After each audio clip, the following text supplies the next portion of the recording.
This podcast is a quest for well-being, a quest for a meaningful life through the exploration of fundamental truth. Enlightening ideas, insights on physical, mental, and spiritual health. The inspiration is love. The aspiration is to awaken new ways of thinking that can lead us to a new way of being well. Welcome to Body, Mind, and Soul Healing Conversations.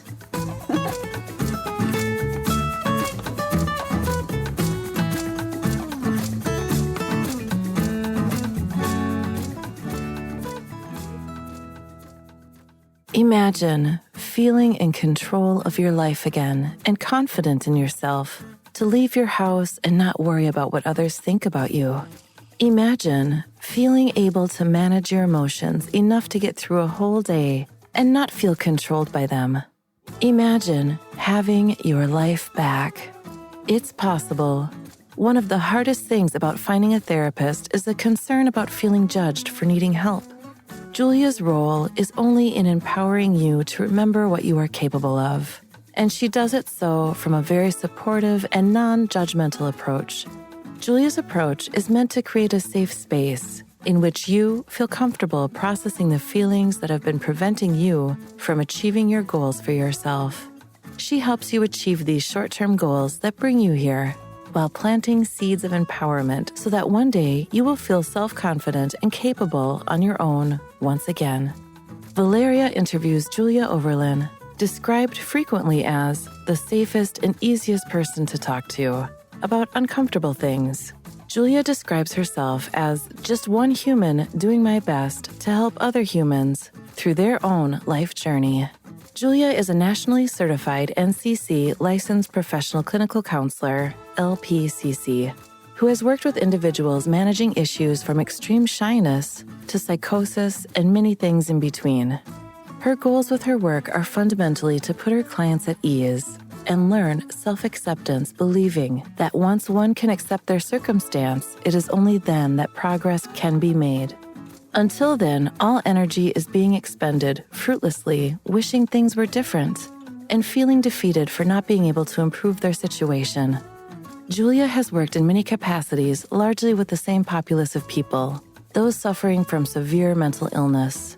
She currently runs her own private practice, Coronado Counseling, where she helps those internally motivated to feel better, learn new tools for becoming a better version of themselves. Meet Julia at coronadocounselingca.com. Here's the interview with Julia Overland.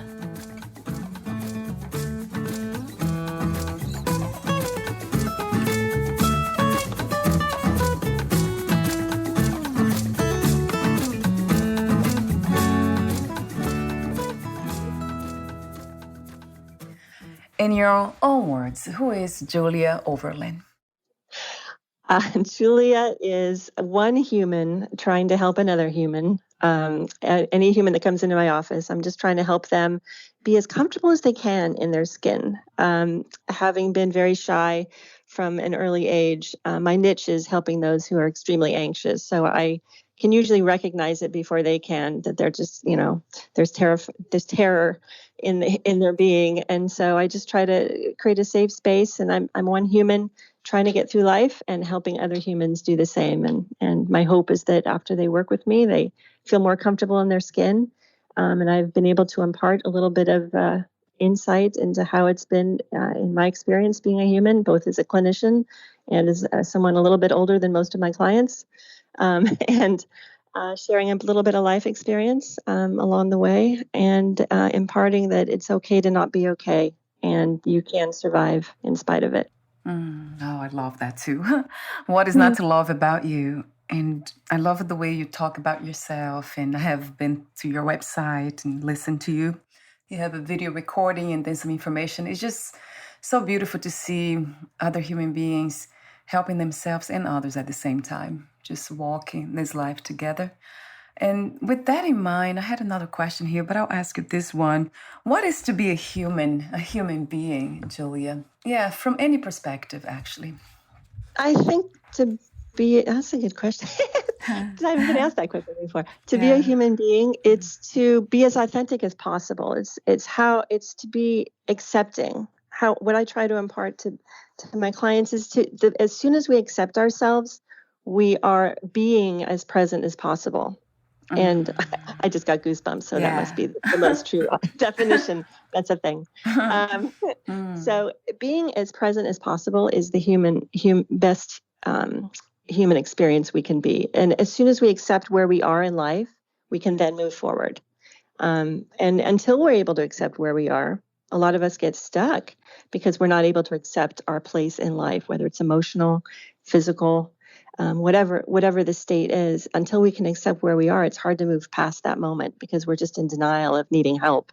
We feel like we should be a certain place, or we should be thinking a certain way, but we don't. So I think the best definition of being a human being is being able to, in our best form, being able to accept where we are, to be able to live as fully as possible in the moment. As I said off record, it sounds very spiritual. The way you express yourself, the way you speak. I know you're a professional therapist, but it sounds deeply, truly spiritual to me. Accepting, being in the moment. Do you have any spiritual belief systems or views, practices? I was raised to believe by my mom that we could be with, for me, I believe in God. I believe in higher power. I was raised to believe we could be with God on a horse. Like, we didn't have to be in a building. It wasn't about the building. It was about the relationship. So we were big on horses, so it was about a horse. But the point being, we could be with him anywhere. That was more about the relationship than the space. That's not to say you can't be with God in a church or a building, but it wasn't about that. It wasn't about the structure of the program per se, but it was about me talking to him out on my porch. It was about me talking to him like I'm talking to you. It's about me feeling free to just say out loud how I'm feeling, which aligns with my approach in therapy. I want people to feel comfortable just, getting comfortable with just saying how they're feeling, whether it's to me in session or to a friend. My part of normalizing humanity is in helping people become more comfortable with the normalizing of needing to say how they're feeling as part of their humanity. Because that's where that stigma comes in, is like, it's not okay for me to say how I'm feeling because it might show I'm stupid, or it might show I'm not where I'm supposed to be at my age, and that would not look good. So, I'm just trying to help people accept who they are, and they're exactly where they're supposed to be. I believe existentially we're all right where we're supposed to be. We just don't always know it. And so we feel like it's that feeling like we should be somewhere else, the should monster. I call it the should monster. That should monster is suggesting we should be somewhere else other than where we are. But I believe if we all just lean into the big plan of the Mr. up above, who I believe is a Mr. That if we all just lean into what the plan is and listen, that we are more likely to find ourselves more present than we realize. Question that I often ask myself is, when those moments come that I'm not present and I'm trying to become better than I am, per se, especially dealing with family members when they are distressed or they are, let's say, unpleasant in many ways. Mm-hmm. So I wonder how we can balance this idea, everything you speak of, which is truly beautiful and resonates with me, accepting everything in the moment. But how do we balance that with this desire to do better, to be kinder than we are, to love deeper than we do? There's a thing called radical acceptance. And they don't name it easy acceptance or no problem acceptance. It's called radical acceptance because it's so radical in accepting something that's so far and foreign from anything that may align with our own values. So to say if there's somebody in our family or a friend that's saying something or doing something that we want to be their friend, but they're just doing something or talking in a way that doesn't align with our values. And it's like, why are you being like that? Why are you being so mean? Why are you being so rude right now? Um, I'm trying to understand you in this moment. I'm trying to be present with you in this moment, but you're not making sense in the way that makes sense to me. I want to love you. Another example, I want to love you, but I don't like you right now. I don't like you right now. Yeah. I love you, but I don't like you. That would be Yeah. another way to look at it. But so radically accepting that a person, another human, is not having the same values as us is a way to not discount them as part of our family or our friend circle, but to be able to accept, I don't agree with you, but I'm going to try to understand you. I'm going to find the objectivity in my spirit to be able to stay here to try to understand you, which is, I think, where a lot of our world would benefit if more people would try to do that. I love the practice of understanding, of communication, of course, clear communication, asking questions, listening deeply. I love all that, and I do my best. It's not as a professional that I'm not, but with my family and everybody around me. So when you speak of values, I think about also trauma, because a lot of people are traumatized. That's where they're coming from, Right. with all the negativity, unfortunately. How much of that can we actually understand before we choose to leave, to just let go of the person even? Right. No, and I want to first I want to normalize in normalizing that situation. I want to normalize the humanity of staying in a situation even though we know it's not the healthiest, because we as human beings we we want to be accepted. And so we want to stay in our comfort zone, which despite it being what we would call maladaptive and not healthy, um, dare I say toxic, we know how to survive in those situations. So a lot of times humans will stay in bad situations because they know how to survive in that one. If I were to get out of a bad situation, I wouldn't know how to take care of myself. I wouldn't know what to do. How would I take care of myself if somebody was being nice to me? I don't know how to think about myself in those situations. Terrifying.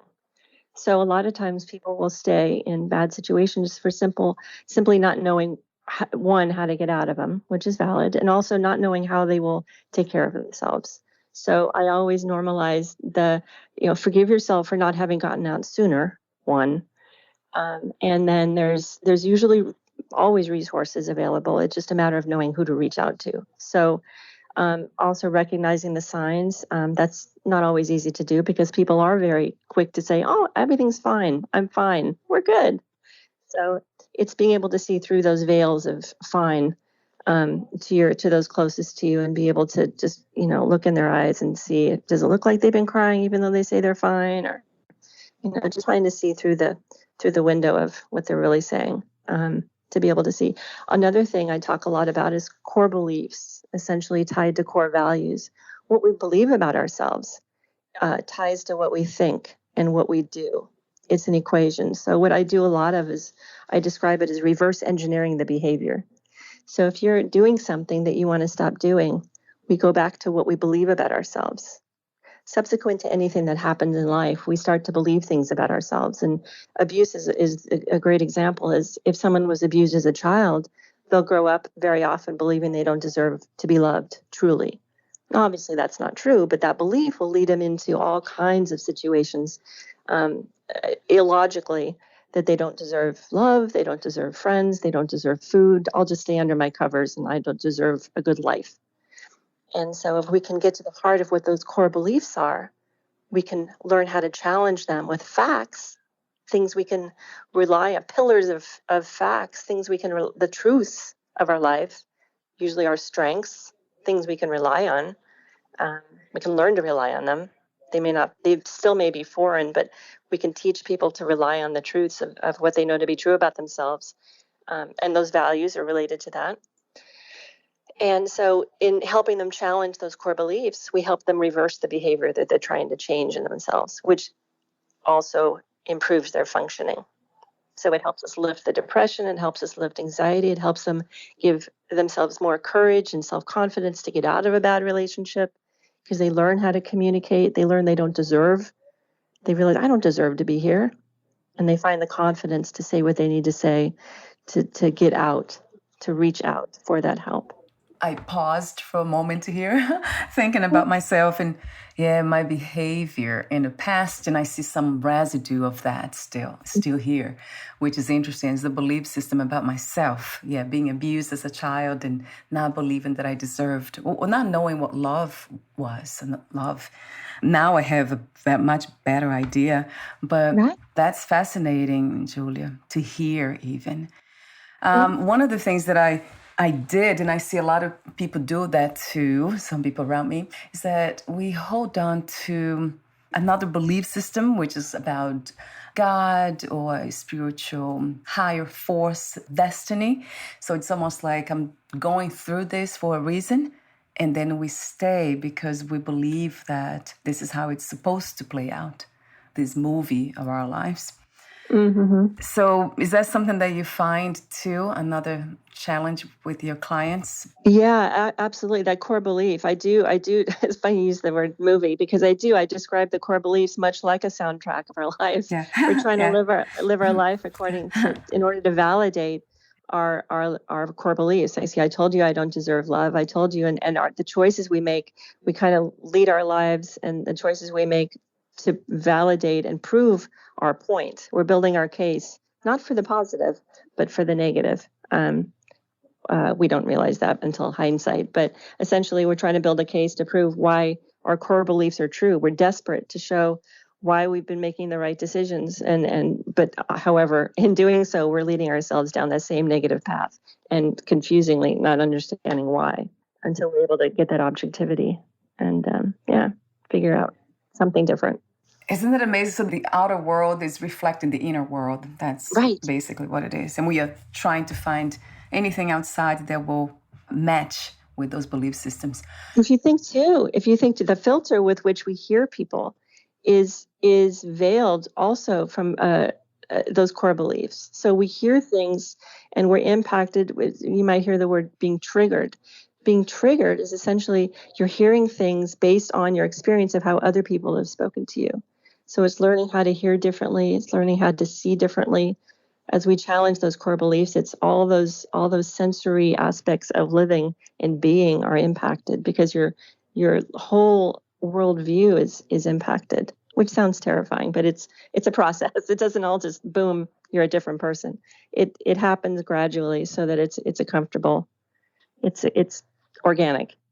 It happens over time, but and at everyone's pace.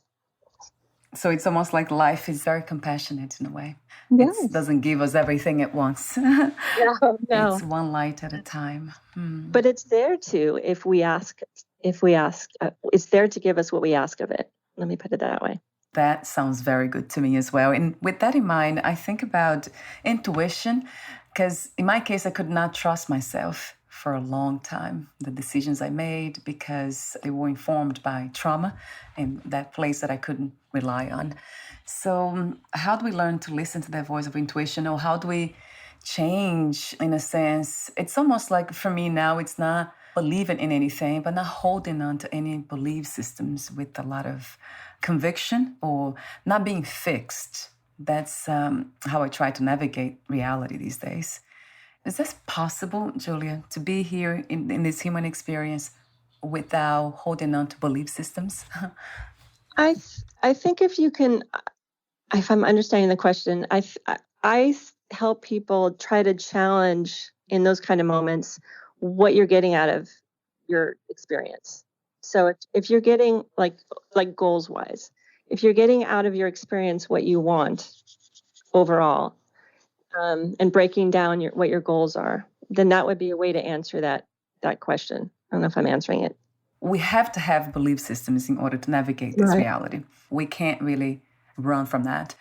But I love the idea of goals, right? Because it's connected to fulfillment and happiness.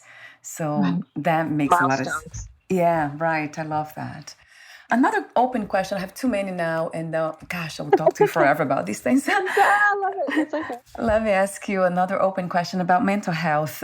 How do you define mental health? What is to be mentally healthy? I think to be mentally healthy is to... That's interesting. I've never been asked that good question so direct. What is mental health? to be able to not have your functioning be driven by, well, we want your functioning to be driven by your healthy thoughts. We don't want traumatic thoughts and old behavior to be driving your functioning today.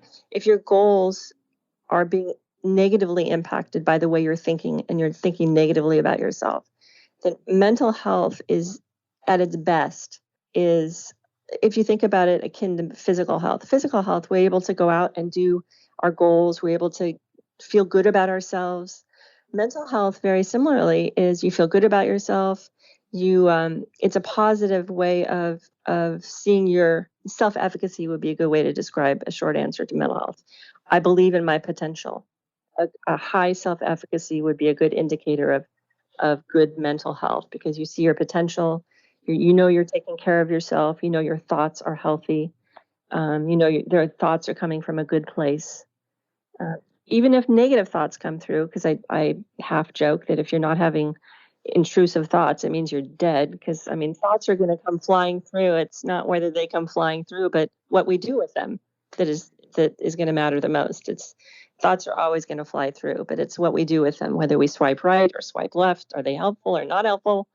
Do we wrap ourselves around the axle of them and say, yes, I believe that about myself? Or do we look at them and say, no, that's not actually true about me anymore. I'm not going to accept that thought, and dispel them and not accept them. So it's a lot about our thought process, what we're willing to accept about ourselves, and the thoughts, whether we agree with the thoughts coming through or not. And with that in mind, talk to me for a moment about how it works, the mindfulness-based therapy you do. Mindfulness, I talk a lot about that we think about mindfulness, we think about long, in-depth meditation, which that does include. But I also point out that people are probably doing mindfulness every single day, but not realizing it's mindfulness. You could sit out on the porch and watch people, and that could be mindfulness. What mindfulness is essentially grounding yourself in a moment and doing a thing. I teach mindfulness in terms of, we want to strengthen the objectivity. We want to put space between an individual and a feeling or a thought. So the more space we can put between us and a thought, the less reactive we will be. So mindfulness helps us not be so reactive. If I'm feeling anxious, I want to take a moment and be able to not only accept that I'm feeling anxious, I don't want to judge. I want to have that objectivity in that moment of mindfulness to be able to say, all right, I'm anxious, to be able to reflect, why am I anxious? Is there any reason for me to be anxious? Probably not. So for me to be able to be reflective and accept what I'm feeling, mindfulness allows me to be uncomfortable in that moment and not feel the need to flee, not feel the need to be afraid of feeling anxious. Not feeling unsafe because I'm feeling anxious, or whether it's anxious, depressed, angry, fearful, whatever that feeling is, whatever emotion is that might come up for someone. Mindfulness helps strengthen that sense of control for people. And so in addition to the core belief work, mindfulness I use to help people feel more in control of the moments when they feel those feelers, just so they can feel more in control of the moments and not feel like they have to be attached to the Calm app, or I love the Calm app, but just any app. They don't have to be attached to technology or anything like that. It's about their connection to their physiological state, their bodies. So being able to deep breathe, being able to calm themselves down, just themselves, not feeling the need to, knowing who they can call to talk to someone, but not feeling tied to having to talk to somebody, if that makes sense. Just knowing that they can control it themselves. Yeah, so it goes back to trust. So that's self-trust. Yes. Exactly. Self-reliance. Yes. I want them to feel very as self-reliant as they can, so that if they were out in the middle of nowhere and they had a panic attack, they wouldn't panic anymore because they didn't have service. They couldn't call someone. They would know, all right, I know what this is and I know how to control it. I know I'm going to be okay. Something that you said, yeah, it caught my attention because I have heard it before in a different way. It happened to me and it really felt so uncomfortable. It was being afraid to be afraid. That's the worst feeling I think I have ever felt. Right. Is that what it is, Julia? Most of the time, when people have panic attacks, I think I had one, and it's related to being afraid of fear. It's like we don't want to feel those feelings, those negative feelings that are Yeah. going through us. Yeah, we don't want to be seen as weak or vulnerable. I mean, it's terrifying to be vulnerable because I go back to I attribute it back to our ancestors. If we're vulnerable, we could be eaten or just thrown out of the tribe or something. So I go back to that. I mean, inherently, I think it's a fear of not being accepted, a fear of being looked down upon, the stigma of looking stupid in public. I mean, if we look fearful, people are going to think we're able to be. I mean, in today's world, good Lord, we don't want to be attacked. We don't want people to think we're easy targets. So nobody wants to look fearful. So and the fear of where am I going to be when I have a panic attack? That's a big one for a lot of people. Where am I going to be when I have that anxiety attack? Am I going to be in an interview? I don't want to go out for a job interview because I might have a panic attack. So I just won't go look for a job. Well, let's help you just know how to manage your anxiety attack so that if you go out for a job, you know that you can control it. How about we do that? So, yeah, fear of being afraid is a big one for a lot of people. And that I learned, from experience a long time ago. It's about 7 years ago. And I can't forget because it was that powerful. Feels like you're having a heart attack. Yeah, right. That's what it felt like. And the more I talk to therapists here, I have so many these days, I see that like, wow, that's exactly what I went through.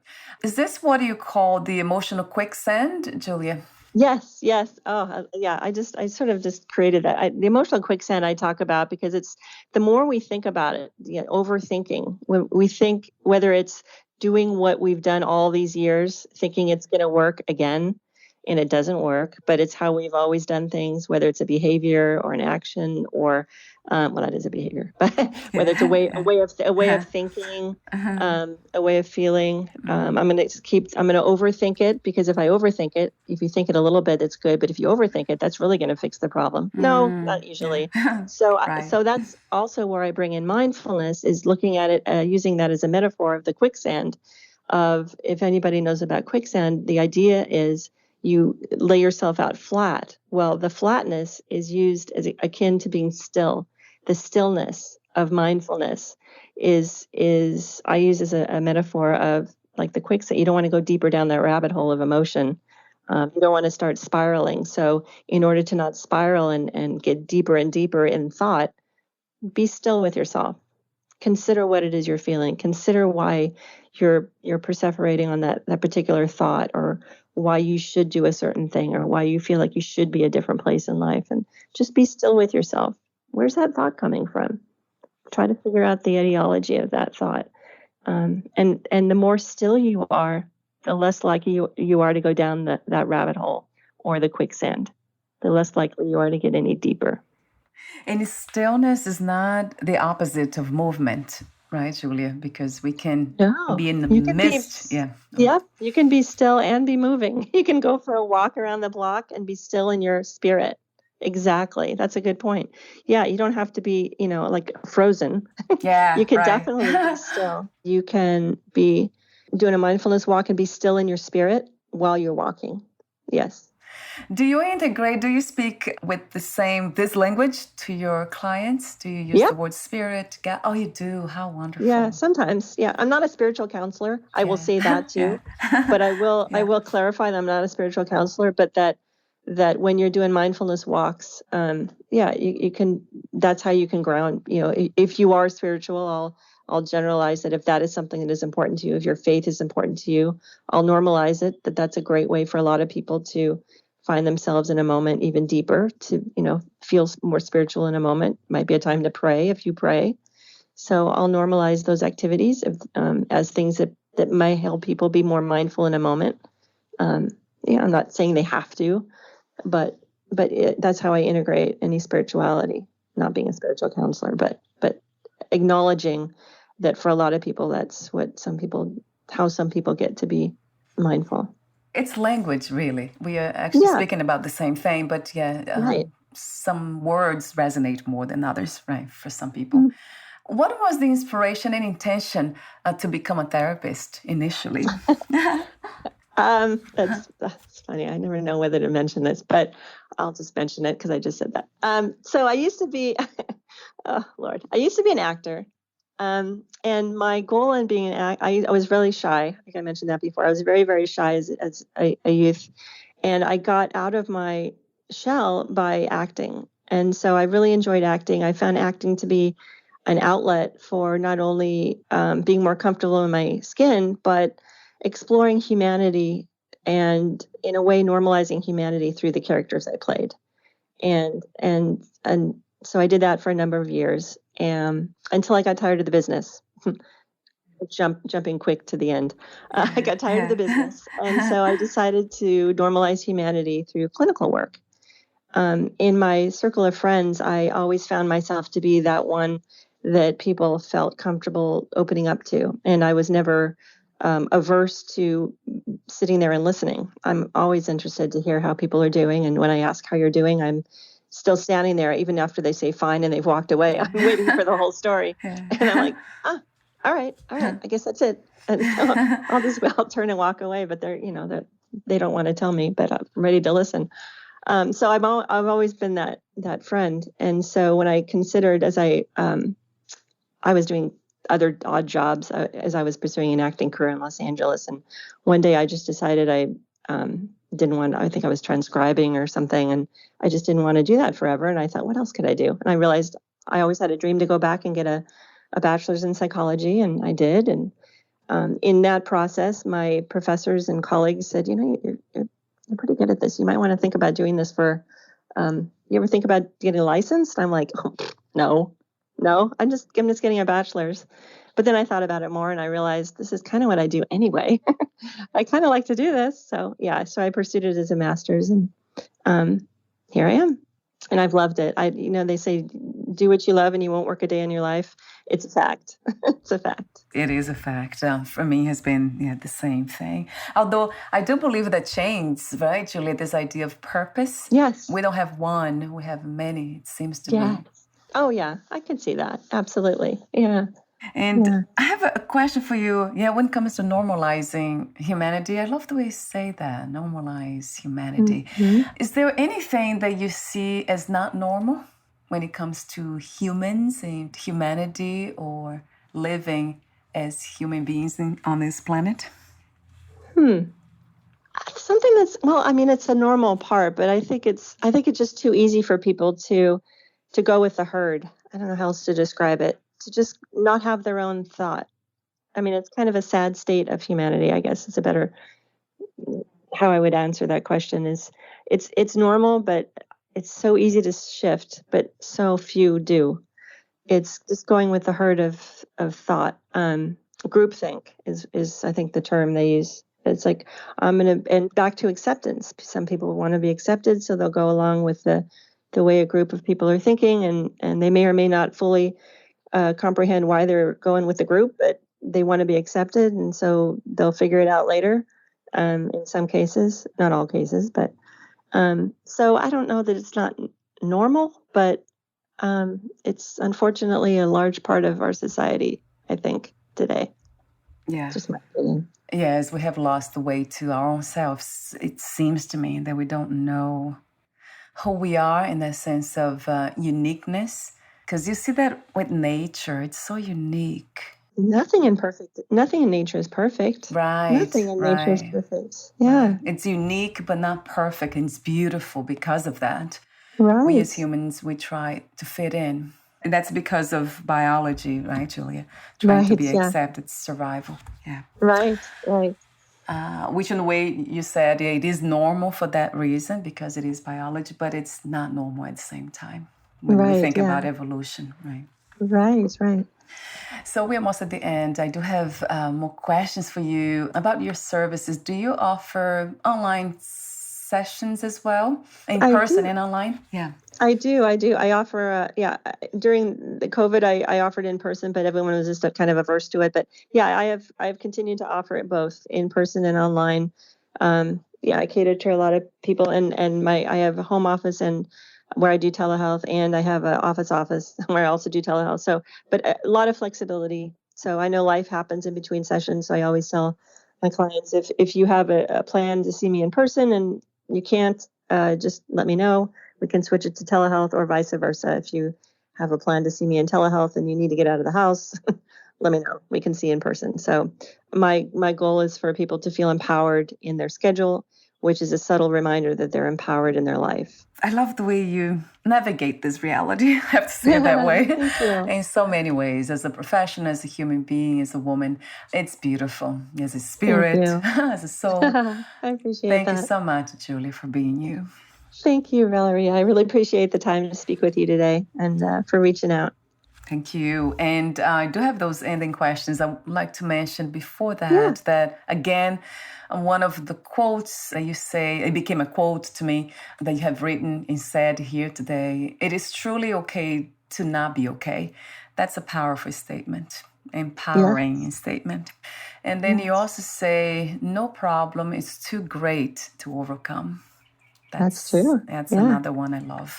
I think I have that in the very beginning. Would you like to make a comment about these quotes again, Julia? It's truly okay to not be okay.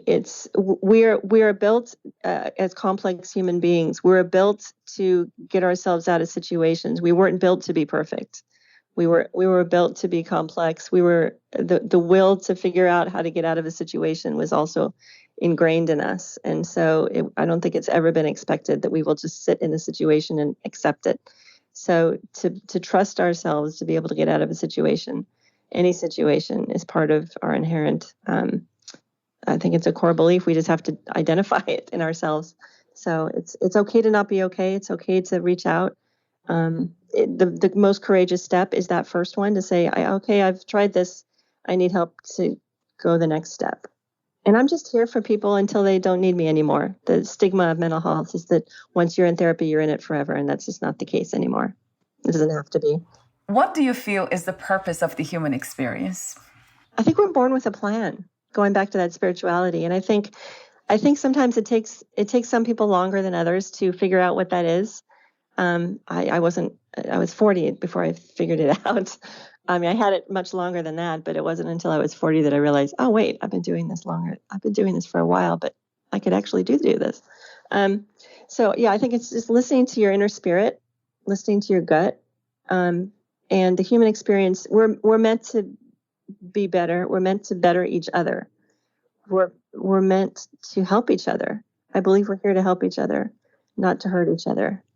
I scratch my head when I see things out there that happen, and I just don't understand.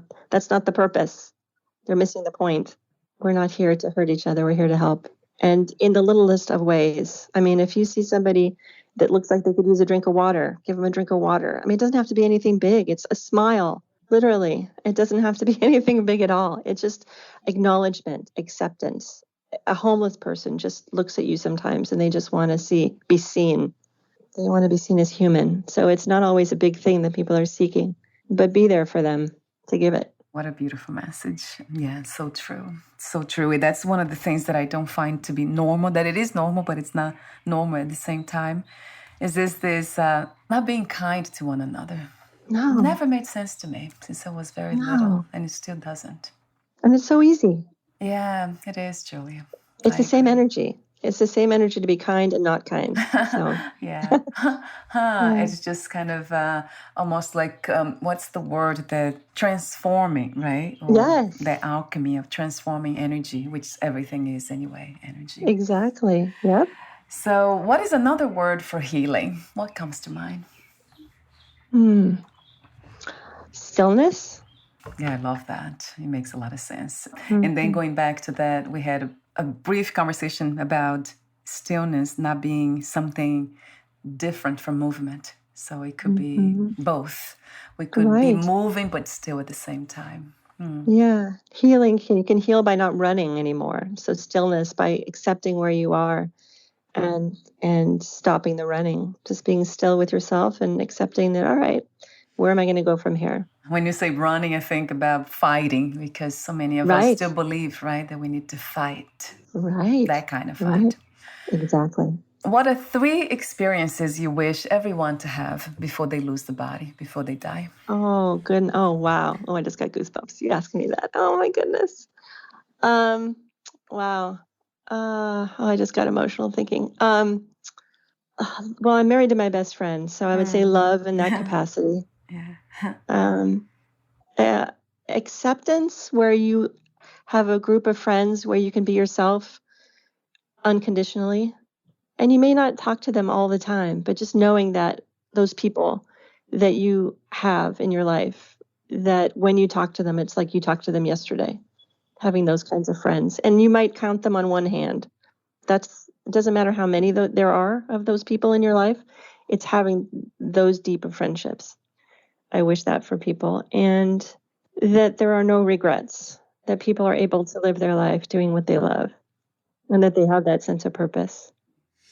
Thank you so much, Julia, again, for your Thank you. presence here today, for the beautiful wisdom you share, for what you do and how you do it, for being you. Thank you so much for the inspiration. Oh, thank you so much. I really appreciate time. And before we say goodbye for today, where can we find more information about you, your services, and future projects? Well, my website is Coronado Counseling CA for California, coronadocounselingca.com. My website is up there, and I'm on all the Psychology Today, ZenCare, .co. I think I'm on Alma. I'm out there, but Psychology Today, you can find me, and coronadocounselingca.com is my website. Wonderful. I'll have the link on your podcast profile too. Thank you so much again, and we'll talk soon, Julia. Bye for now. Great. Thank you so much. Bye-bye. Bye.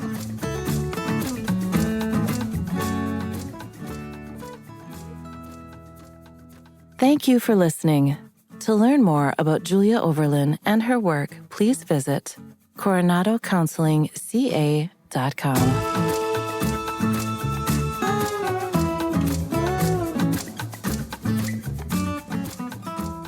To learn more about this podcast, please visit fitforjoy.org/podcast. Thank you again for listening, and bye for now.